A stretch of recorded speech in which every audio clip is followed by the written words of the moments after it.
Olá, gente! Hoje eu caio num canto bem diferente, debaixo de duas árvores grandes. Ó, vejam só. No meio do campo. E hoje é para chegar a 30 e poucos graus. Então aproveita um pouco, ficar na sombra, passar as notícias para vocês. Daqui a pouco já vou levantar atrás de mim. Tem uma cabana de um colono, né? E daqui a pouco a gente já vai dar uma voltinha aqui no meio desse vídeo, lógico. Pensam, gente, quando é que a Europa finalmente vai acordar? Acho que é essa pergunta que muitos de vocês também têm, tanto quanto o Caio. Até que ponto tem que chegar para as pessoas começarem a reagir? Eu não sei, né? Para mim é tudo tão óbvio. Mas o pessoal continua a se manter quieto. A guerra na Ucrânia já se arrastou o tempo suficiente para que as primeiras tendências claras surgissem. Agora se passou 6 meses de guerra quase, e quase até já passou, Então realmente dá já para ver as consequências, gente. Como nós já sempre falamos também aqui, que nós vamos ter bastante consequências dessas atitudes tomadas pelos governos europeus, como também do governo americano, entre outros.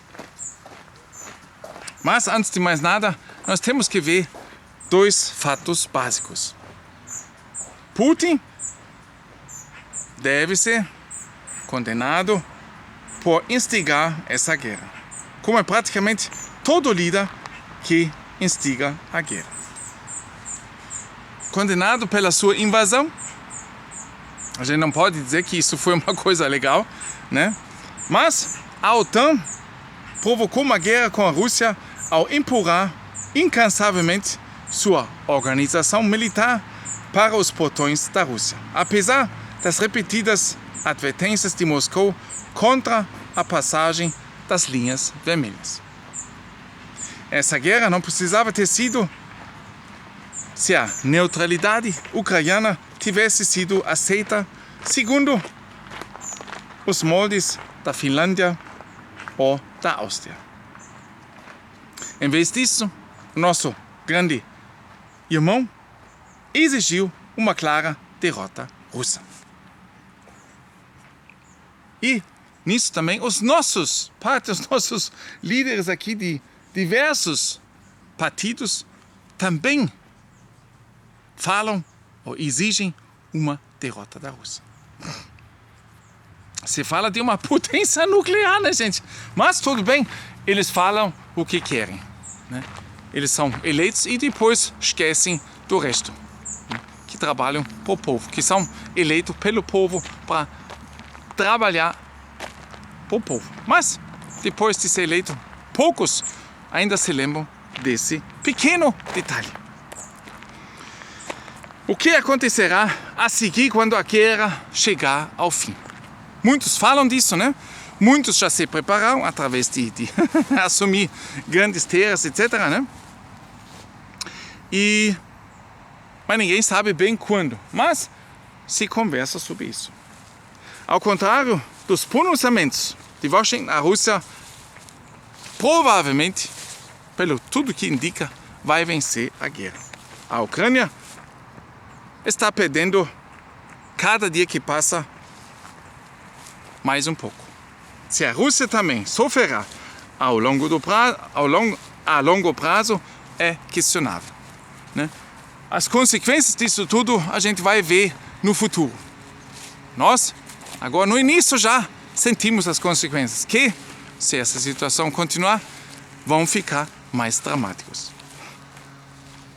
As sanções americanas contra a Rússia têm se mostrado muito mais devastadoras para a Europa do que para a Rússia. Eles sempre falam o contrário para nós, né? A economia mundial desacelerou e muitos países em desenvolvimento estão enfrentando grave escassez de alimentos e a ameaça de fome generalizada. Já existem fissuras profundas na fachada europeia da chamada unidade da OTAN. A Europa Ocidental se arrependerá cada vez mais do dia em que seguiu o caminho do americano na guerra contra a Rússia. Na verdade, não é uma guerra ucraniana-russa, mas uma guerra americana-russa que está sendo travada por procurações até o último ucraniano. Ao contrário das declarações optimistas, a OTAN também poderia emergir genuinamente enfraquecida no final. Os europeus ocidentais pensarão longa e duramente sobre a sabedoria, entre aspas, e os altos custos de provocar confrontos mais profundos e de longo prazo com a Rússia ou outros concorrentes americanos. Acho que todos nós percebemos já, né, que esse confronto realmente é uma coisa entre os Estados Unidos e a Rússia. E a Alemanha, né, sempre abanando, nós também estamos aqui no meio, isso é bom, né, gente? Os nossos líderes soltam cada uma que a gente começa a realmente pensar, meu Deus, que pessoas estão liderando a Alemanha. Mais cedo ou mais tarde, a Europa voltará a comprar energia russa barata. A Rússia está à sua porta. E uma relação econômica natural com a Rússia acabará sendo de uma lógica esmagadora.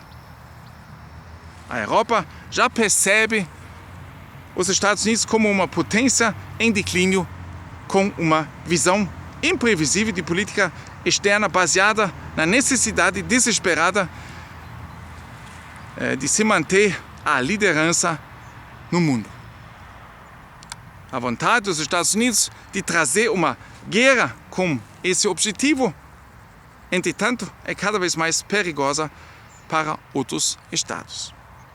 Washington também deixou claro que a Europa deve unir-se a uma luta ideológica contra a Rússia. Gente, a esse ponto nós também já estamos indo. É uma espécie de batalha multicamadas de democracia versus autoritarismo. Bonito, né? Bonito. Agora se trata disso. Antes se fazia negócio, ainda se faz, né? Mas enquanto vai um apontando para o outro, que são do mal, né? Quando, na verdade, essa é uma luta clássica pelo poder no mundo. E a Europa pode se dar ainda menos ao luxo de se envolver em um confronto com a China. Uma ameaça percebida principalmente por Washington, mas que não convence muitos estados europeus e grande parte do mundo. A iniciativa da Estrada da Sede é talvez o projeto econômico e geopolítico mais ambicioso da história mundial. Ela já liga a China à Europa por via ferroviária e marítima. A exclusão da Europa do projeto Belt and Road custará caro à Europa. É importante notar que a estrada corre diretamente pela Rússia. É impossível para a Europa fechar-se à Rússia e, ao mesmo tempo, manter o acesso a esse mega projeto euroasiático. Portanto, uma Europa que já vê os Estados Unidos em declínio tem pouco incentivo para se juntar ao comboio contra a China. O fim da guerra da Ucrânia desencadeará uma séria reflexão na Europa sobre os méritos de apoiar a tentativa desesperada de Washington de manter sua hegemonia mundial. A Europa enfrentará uma crise crescente de identidade ao determinar seu futuro papel global. Os europeus ocidentais se cansarão de se submeter a 75 anos de domínio sobre a política externa. No momento, a OTAN é a política externa da Europa. E a Europa permanece inexplicavelmente tímida quando se trata de levar uma voz independente. Apenas por quanto tempo mais? Estamos vendo agora com as sanções maciças dos Estados Unidos contra a Rússia, incluindo a apreensão de fundos russos em bancos ocidentais, estão fazendo com que a maior parte do mundo reconsidere a chamada, entre aspas, sabedoria de confiar exclusivamente no dólar americano no futuro. Uma diversificação dos instrumentos econômicos internacionais já está em andamento e só enfraquecerá a posição econômica dominante de Washington e seu uso unilateral do dólar como arma. Finalmente, o caráter geopolítico da Rússia provavelmente agora se deslocou decisivamente para a Eurásia.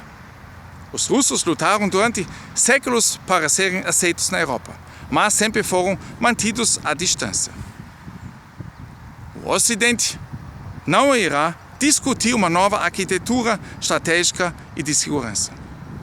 A Ucrânia só tem reforçado essa tendência. As elites russas agora não têm outra alternativa senão aceitar que seu futuro econômico está no Pacífico, onde Vladivostok está a apenas 1 ou 2 horas de voo das enormes economias de Pequim, Tóquio e Seul. A China e a Rússia se aproximaram agora decisivamente de um desejo comum de impedir a liberdade, entre aspas, irrestrita dos Estados Unidos de intervenir unilateralmente, militar e economicamente em todo o mundo. Eu disse para vocês, né? A Rússia agora deu as costas para a Europa. Tchau, tchau, meus queridos. E isso vai ter graves consequências.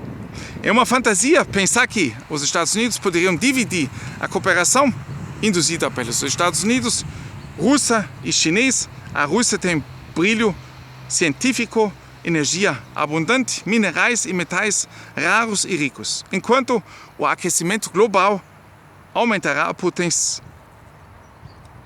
o potencial agrícola da Sibéria. A China tem o capital, os mercados e a mão de obra para contribuir para uma parceria natural em toda a Eurásia. É, gente. Pois é. Difícil, né, gente? O que eu passo para vocês aqui é fogo, bicho. Infelizmente, para Washington, quase todas as suas expectativas para essa guerra estão provando estar errada. Olhando para essa situação atual, o Ocidente deve finalmente perceber que a busca de Washington pelo domínio global está levando a novos e mais perigosos e prejudiciais confrontos com a Eurásia. A maioria das obras das outras regiões no mundo, a América Latina, Índia, Oriente Médio e África, tem pouco interesse nacional nesta guerra essencialmente americana contra a Rússia. Enquanto nós aqui, nós estamos tremendo, nós estamos sentindo consequências dramáticas, outros países continuam a crescer com as matérias-primas russas. Mão no coração, forte abraço. Até no próximo vídeo, gente. Valeu.